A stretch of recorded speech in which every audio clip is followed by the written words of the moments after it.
तो हमारे जीवन में हर आत्मा भटकती क्यों है? आत्मा क्यों भटकी?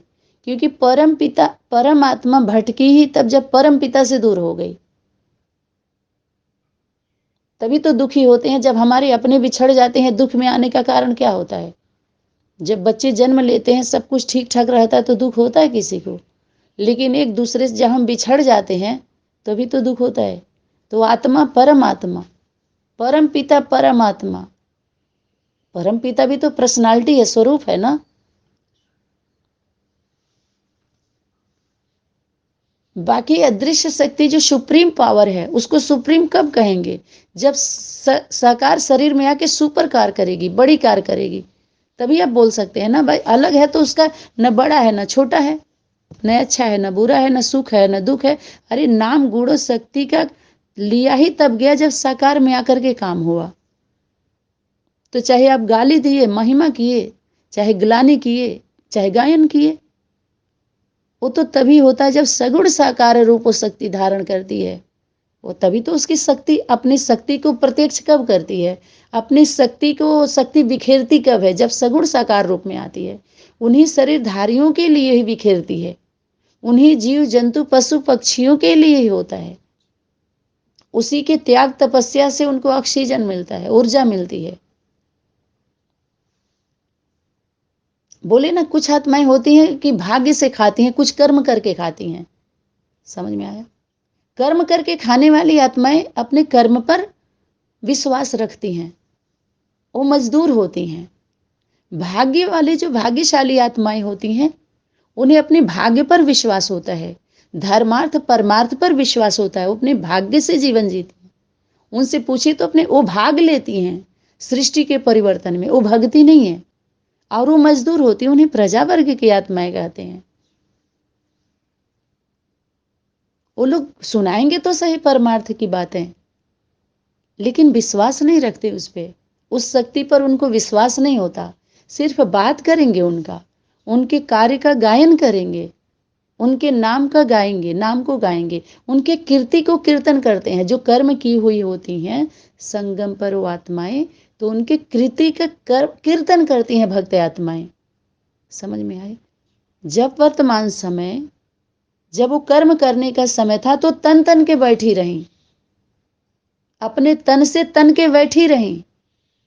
समझ में आए? मुर्दा बन के, कठ बुद्धि बन के, जड़ बुद्धि बन के। इसीलिए बड़ा ड्रामा में वो पत्थर की मूर्ति सामने रख करके और दिन रात चिल्लाती हैं। उनकी सजा है, जब तक उतना करेंगी नहीं, 2 रोटी चढ़ावा नहीं चढ़ेगा उस जड़ चित्रों के सामने। वो सजा है, कोई प्राप्ति नहीं कहेंगे उसको, वो भक्ति नहीं कहेंगे कि आप मंदिर बनवा करके जड़ चित्र रख करके और दिन रात अपना कमाई का एक साधन बना लीजिए। तो चलो, जब चैतन्य में वो कारोबार होता है तो सहयोगी बन जाओ ना, सब लेकर के अमर बन जाओ ना। थोड़ा बांटो ना अपने अमीरी में से, तन मन धन समय लगाओ ना, थोड़ा सफल करो ना, तब तो सफलता मिलेगी। तो नहीं करते ये लोग। समझ में आया? आधे अधूरे ज्ञान को लेकर के अर्ध सत्य है। देखिए, जब भी प्रेम की बात आएगी, हम सभी को एक दूसरे से प्रेम क्यों हुआ? क्यों इतना इतना हम सुन रहे हैं, नजदीक आना चाह रहे हैं? क्योंकि हमको सत्य से प्रेम है। तो सत्य जो 2 अक्षर है, स, बीच में आधा तो और य, तो बीच में जो बच्चा है वो आधा अर्ध सत्य है, पूरा सत्य नहीं है। पूरा स पूरा है अक्षर, आयो पूरा है, लेकिन बीच में तो पूरा नहीं है, आधा है ना, तो अर्ध सत्य है वो। बच्चे थोड़ा सत्य बोलते, संपूर्ण नहीं होते वो। पूरा सत्य कैसे बता पाएंगे?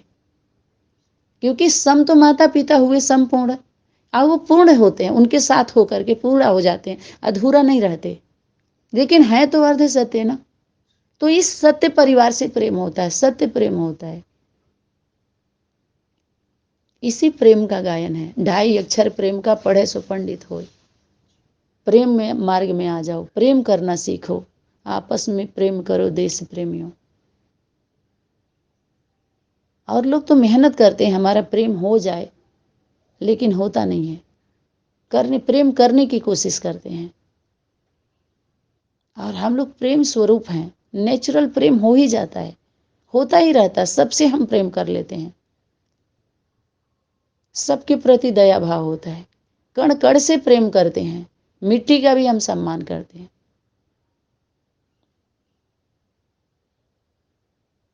मिट्टी को छू लिया उन्होंने, सबको छू लिया। मिट्टी पर तो सब है ना, एक एक को ना भी छुओ लेकिन मिट्टी को छू लिया। तो पहले हम सभी उठते थे तो धरती का प्रणाम करते थे, भूमि को कर लिए तो पूरी भूमि ब्रह्मांड को हो गया। कितना हम लोगों के माता पिता फिर भी बहुत अच्छे अच्छे संस्कार दिए, हम लोग जीवन में धारण किए। हाँ, तो ये जब कोई भी दुखी होता है तो दुखी परमात्मा माँ दुखी तब होती जब परम पिता से बिछड़ती। आत्मा परमात्मा अलग रहे बहुकाल, तो परमात्मा ने परम पिता परमात्मा अलग रहे बहुकाल। और सुंदर मेला लग गया जब सतगुरु मिला हमारे बीच में। अब ये तो बिछड़ गए आत्माएं परमात्माएं अलग रहे बहुकाल नहीं है। आत्मा परम पिता परमात्मा माता पिता बिछड़े थे, जब वो दोनों मिलते हैं पुरुषोत्तम पुरुषोत्तमी का संगम युग। पहले तो हम सभी पुरुषोत्तम संगम युग बोलते थे, लेकिन सनातनी में आने के बाद पुरुषोत्तमी शब्द को ऐड करो। शक्ति बोली ना, विस्तार बहुत किया है लेकिन तुम बच्चों को सार में लेकर के आना है। इन क्वांटिटी में क्वालिटी की आत्माएं छुप गई हैं, वारिस आत्माएं छुप गई हैं। तुम वारिस निकालो तो वारिस वारिसों को प्रत्यक्ष करेगा। माइक निकालो तो उसमें से सार बात है। 2 पेज क्वेश्चन पेपर निकालिए, पूरा हल हो जाएगा, सबका हल्ला समाप्त हो जाएगा। शक्ति बोली है गीता का भगवान सिर्फ आ जाए, तो गीता का भगवान से पहले गीता माता आ जाए। यही है परमात्मा प्रत्यक्षता बम, जो भारी मुसीबत है।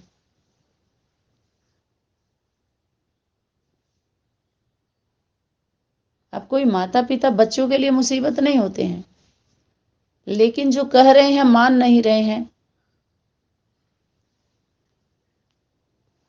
जो झूठ में रूठ रहे हैं, रूठ गए हैं, उनके लिए है। तो वो दुखी होते हैं। जो बच्चे होते हैं आत्मिक बच्चे भी तो माता पिता से बिछड़े हुए होते हैं, तो बिछड़े हुए मेला में घूमते हैं, उनको मेला अच्छा लगता है, साइड सीन में जाते हैं, भटक जाते हैं वो। तभी तो गंवाया जो सुख शांति के वर्षा परषोत्तम संगम युग में जो मिला था, सुख और शांति वर्षे में मिला था, वो वरदान मिला था। वो धीरे धीरे हमारी कम होती जाती है, तो पवित्र प्रवृत्ति से उतरते उतरते गृहस्थी में जाते जाते सब हमारी हस्ती गिरती जाती है, गिरती जाती है। तो फिर हम उसी में आते हैं जो हम ढूंढने चले थे, उस सुख शांति को, जिसके मिलने से हमारे जीवन में सुख शांति वापस आती है। और क्या धार जब कौन मिलती है? पवित्रता अपने जीवन में आते ही, सच्चाई सफाई सत्यता को जीवन में, उस सत्य स्वरूप को जीवन में धारण करने से सुख शांति आए ना, ऐसा हो ही नहीं सकता है। अगर नहीं आ रही तो अपने को चेक करिए, परहेज नहीं हो रहा है पूर्ण रूप से, तो दवा सूट नहीं करती है ना। अगर किसी किसी को कर रही है, आपको नहीं कर रही, तो अपनी ही कमी होगी ना। अगर सबको नहीं कर रही है तो वह दवा में कोई कमी है, लेकिन किसी किसी को नहीं कर रही है तो अपने में कमी समझना चाहिए। समझ में आया? और उसको दूर करना चाहिए।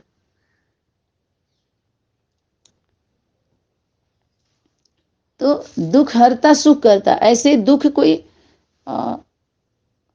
वस्तु के जैसे नहीं है कि हम वो वस्तु ले लें तो आपका दुख खत्म हो जाएगा। आपके जीवन में कोई वस्तु आप ले ली है, किसी का चुरा ली है तो दुखी हुई हैं, या सुखी हुई हैं, या कोई आपका वस्तु ले लिया है तो दुखी हुई हैं। आप समझ रहे हैं ना बात को? कोई व्यक्ति वस्तु से भी दुखी होता है, व्यक्ति वस्तु नहीं रहती है तो व्यक्ति अपने जीवन में नहीं होता है, तो साधन साधन पदार्थ स्थान, कई दुख के कारण कई है ना। ज्यादातर जो हम दुखी होते हैं एक दूसरे के स्वभाव संस्कार को देख करके। और सबसे ज्यादा दुख का कारण क्या होता है कि दूसरे को अपना समझ लेना जो अपना नहीं है। अपना मान लेना ही दुख का कारण होता है। कोई अपना व्यक्ति होता, कहते हैं अरे ये कभी नहीं बोलते थे, आज ऐसे बोल दिए। दूसरा कोई बोलता है तो उतना असर नहीं पड़ता, लेकिन जब अपना कोई ऐसा करता है तो दिल पर चोट लगती है, तभी ज़्यादा पीड़ा होती है ना। तो सुख और शांति कोई वस्तु नहीं है जो कोई ले लिया है तो हम दुखी हो गए, या कोई दे देगा तो हम सुखी हो जाएंगे। कोई वस्तु से जुड़ा हुआ नहीं है, वो पदार्थ से जुड़ा हुआ नहीं है। बोलते हैं ना कि हमको सूखी रोटी चाहिए, लेकिन हमें शांति चाहिए। हमें जंगल में रहेंगे लेकिन हमको शांति चाहिए, खीर पूड़ी नहीं चाहिए, महल नहीं चाहिए। तो जरूर इसमें वो सुविधा नहीं, उसमें वो सुख शांति नहीं है। सुख शांति का अनुभव उसी में आप सुख शांति का अनुभव करेंगे, जब आप सच्चाई सफाई आपके अंदर रहेगी, सत्यता, स्वच्छता, पवित्रता।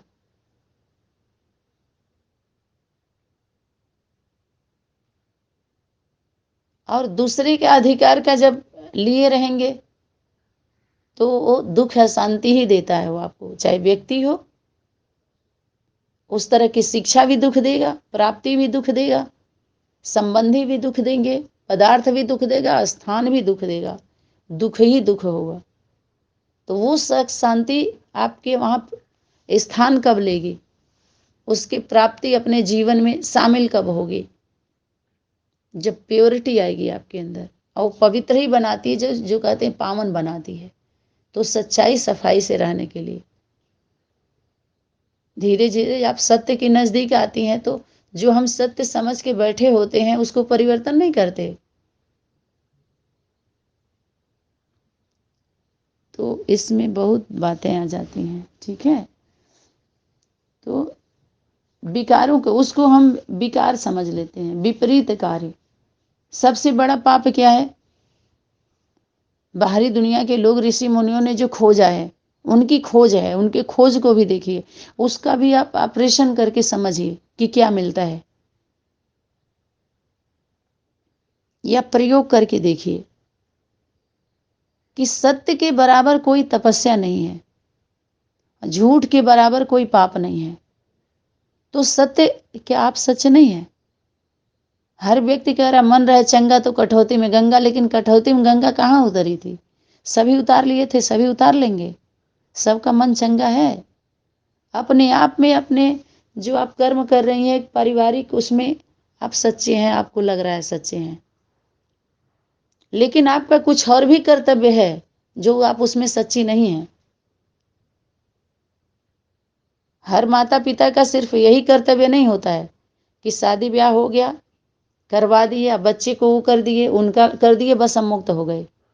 बहुत सारी और भी उनकी जिम्मेवारियां होती है। हर मनुष्य, कहते हैं बड़े भाग्य से मनुष्य जन्म मिला, तो उसके लिए सामाजिक कर्तव्य भी होता है। समाज के लिए उसने क्या किया है, समाज के लिए नहीं कर पाए, सहयोग क्या किए हो, समाज में कितना समय दिया है आपने। चलो किसी के पास उतनी क्षमता नहीं है, बौद्धिक क्षमता उसकी नहीं है, लेकिन जिसके अंदर क्षमता रहे उसके साथ में खड़ी रही। अरे इतना बुद्धि तो सबको शक्ति ने दिया हुआ है, सरस्वती ने दिया हुआ है। अपने अपनों का ज्ञान है आपको, बोलिए, अपने लौकिक का। लेकिन अलौकिक भी होता है ना, घर में मूर्ति रख करके आप जो चिल्ला रही हैं, तन मन धन सब तेरा स्वामी, सब कुछ है तेरा, व्रत पूजा पाठ जो कर रही है उसका क्या है? उसको भी तो लेके जीवन में चलने वाले, उसका भी तो परिवार है। तो जब तुम्हारा स्वामी है, तुम स्वामिनी हो, तो कौन सा क्या, तो निभाई तो उस स्वामी के साथ हो, फिर प्राप्ति उसमें कहाँ मिलेगा आपको? इसीलिए इसमें बंधे ही रह जाते हैं लोग। यही बंधन होता है। जो उसको अपना धर्म समझ लेते हैं, अपने कर्म को क्या समझते हैं? धर्म समझ लेते हैं सभी लोग। जबकि वो प्लेटफार्म अलग होता है, सिर्फ दो चार में सीमित नहीं होता है जी। जो उस योग्य आत्माएं होती हैं उनको वो सुविधा पहुंचाना होता है, उनकी पालना करनी होती है। और जबकि हम देखते हैं कि हमारा वो जिस घेरे में हम हैं वो उस योग्य नहीं है, लेकिन फिर भी अपनी सारी शक्ति वहीं लगा देते हैं और मर जाते हैं। तो मुक्त कहाँ हुए? फिर लो चुक्त करने के लिए आओ, किसी का भी हुआ, उसे ऊपर कोई नहीं उठ पाता है।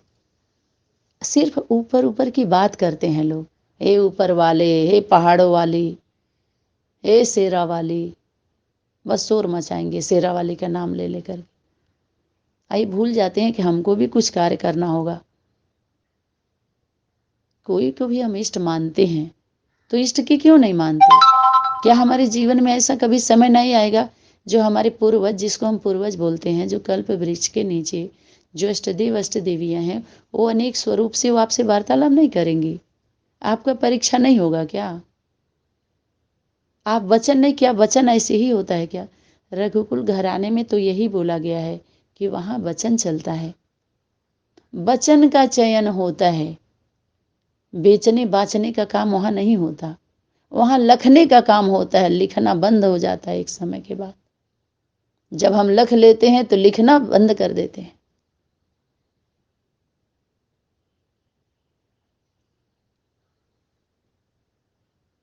तो एक समय तक चलता है, एक समय आया, बस आपकी सीमा समाप्त हो गई। आपके जीवन में एक ऐसा समय आया कि उससे ज्यादा आप आगे नहीं बढ़ सकते।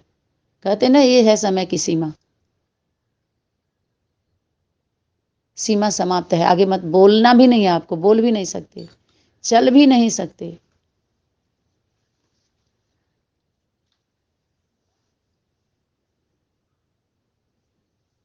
इसीलिए हम सभी, एक कई कारण है विकृतियों का,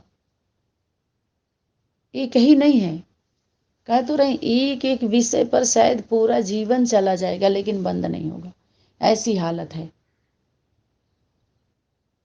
सार सब नहीं समझ पाते हैं। जो विस्तार में गए हुए होते हैं, सार उन्हीं के समझ में आता है, क्योंकि उनके पास स्पेस होता है, क्षमता होती है। जब पढ़े हुए होते हैं पूरे साल का, तब तो प्रश्न समझ में आता है उनको। जब पढ़े ही नहीं है तो ऐसे ही किसी विषय पर विस्तार करना माने पूरा, तब सार को समझ जाता है फट से।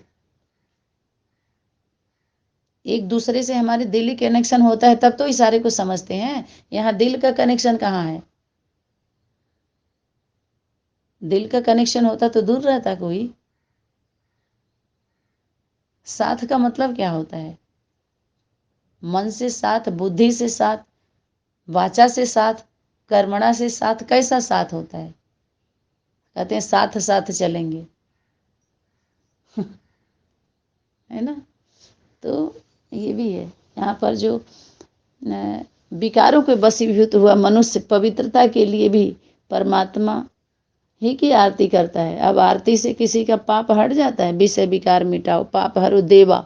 देवा, जो देवी देवता पढ़ने की पढ़ाई पढ़ने वाले हैं, वो देव, देव, महादेव और महादेवी। तो ये विकृतियां कहते हैं छोड़ो तो छूटे, ऐसे नहीं मिटाई जाती है। धीरे धीरे संस्कार पड़ा हुआ होता है, धीरे धीरे संस्कार खत्म होता है। और मिटता, जब मिटाने का मेहनत, छोड़ने का मेहनत तब करेंगे जब आप बड़े हो जाएंगे। जब छोटे होते हैं LKG UKG का, तो कलम आपका पकड़वा करके गोली बनवाया जाता है। बड़े हो जाते तो कहते हैं अपने हाथ से लिखो, खुद लिखो। अब जब बुद्धि चलती है तो आपके ऊपर लोड नहीं दिया जाएगा। जब बाल स्वरूप रहेगा तब तो एक्स्ट्रा मदद की जाती है, क्लास की जाती है, उनका प्योरिटी देखी जाती है।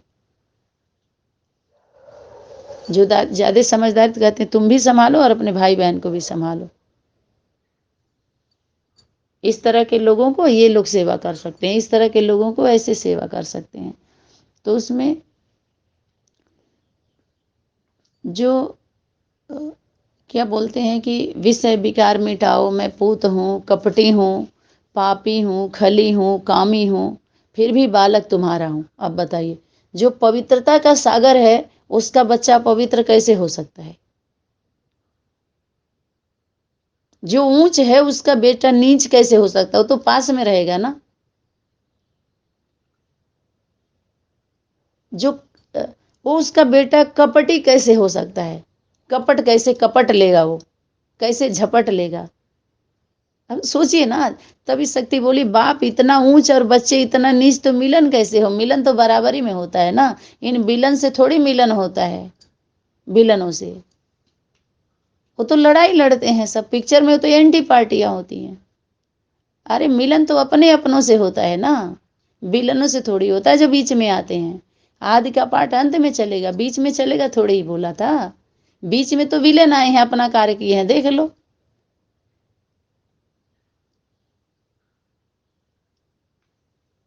तो इन सबों से नहीं होता है मिलन, विलनों से। समझ में आए, विलेन है ये। अपने अपनों से मिला जाता है, गले उसे लगाया जाता है जो अपने होते। जो गले पड़ जाए वो नहीं, वो तो गला दबा देंगे सब, ऐसे को गले लगेंगे तो। सबको गले नहीं लगाया जाता, कदे गिरते हुए को गले लगाना है। अरे जब अपना कोई गिर जाए तो गले लगा लो उठा के। वो तो गला दबाने आया था, गिर गया, उसको कौन उठाएगा? जो उसका होगा उसको उठाएगा। समझ में आया? ऐसे विष वहां नहीं दिया जाता है, जो अमृत वहां नहीं दिया जाता है। जो देंगे तो भी उसके लिए विष ही होगा, तो क्या फायदा है? इसीलिए शक्ति बोली नब्ज देखना होता है।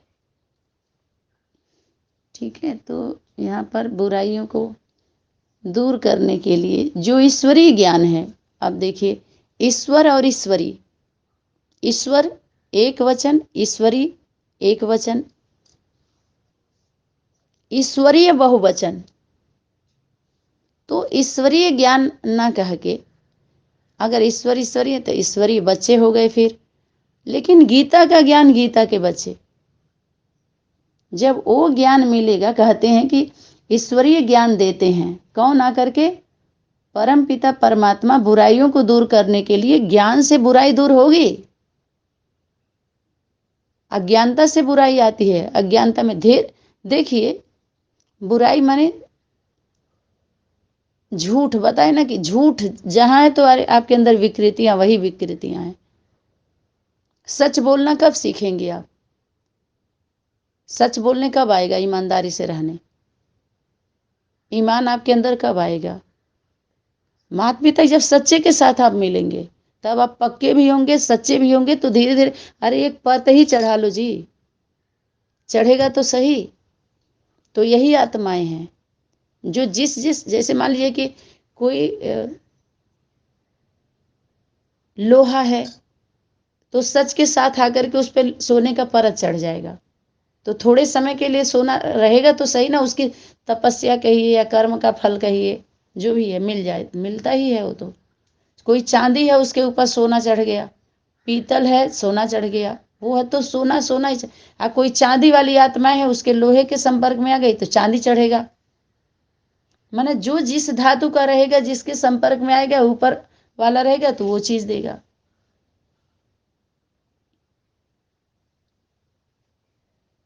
जिसके संपर्क में आते हैं, और संपर्क में तो थोड़ा बहुत संबंध में आना पड़ता है, तब मिलता है वो। तो वो ज्ञान भी किसी को अगर हम देते हैं, तो अगर वो ध्यान न दे तो कैसे दूर होगा? हॉस्पिटल में आप जाते हैं तो बीमारी बता के दवा लाते हैं, लेकिन जब नजदीक जाते हैं तो पकड़ में आता है, थोड़ा सारा टेस्ट होता है तो पता चलता है। ऐसे ही देने से खतरा रहता है ना। तो इसी तरह का रूहानी हॉस्पिटल है, तो उसमें कैसे कैसे स्वभाव संस्कार की आत्माएं कितने कितने समय से कैसे कैसे व्यवस्था में अपनी अवस्था को लेके चल रही हैं, तो पूरा पहले खुलता है, समझ में आता है, तो उस हिसाब से उनको मिलता है। तब वो अपनी कमजोरी को दूर कर पाती हैं, तब मजबूत होती हैं वो। तो वो ज्ञान, गीता का ज्ञान, ईश्वर का ज्ञान मत बोलिए, गीता का ज्ञान एक बार बोल दिए तो बोल दिए, गीता का ज्ञान है। गीता पति भगवान, तो गीता माता के द्वारा जो ज्ञान मिलेगा, उससे आपके जीवन में सरलता, सहजता, सब कुछ सरल होते जाएंगे आप। जब सरल होते जाएंगे तो सहज होता जाएगा। और जुड़ना है, कर्म से जुड़ना है। सहयोगी बनना है, योग लगाना है तो, योगी बनना है तो। और योगी माना योग हमारा लगा रहे, कहते ना ऐसा करो जो तुमसे हमारा योग लगा रहे, तो योग तभी लगा रहेगा जब सहयोगी बनेंगे।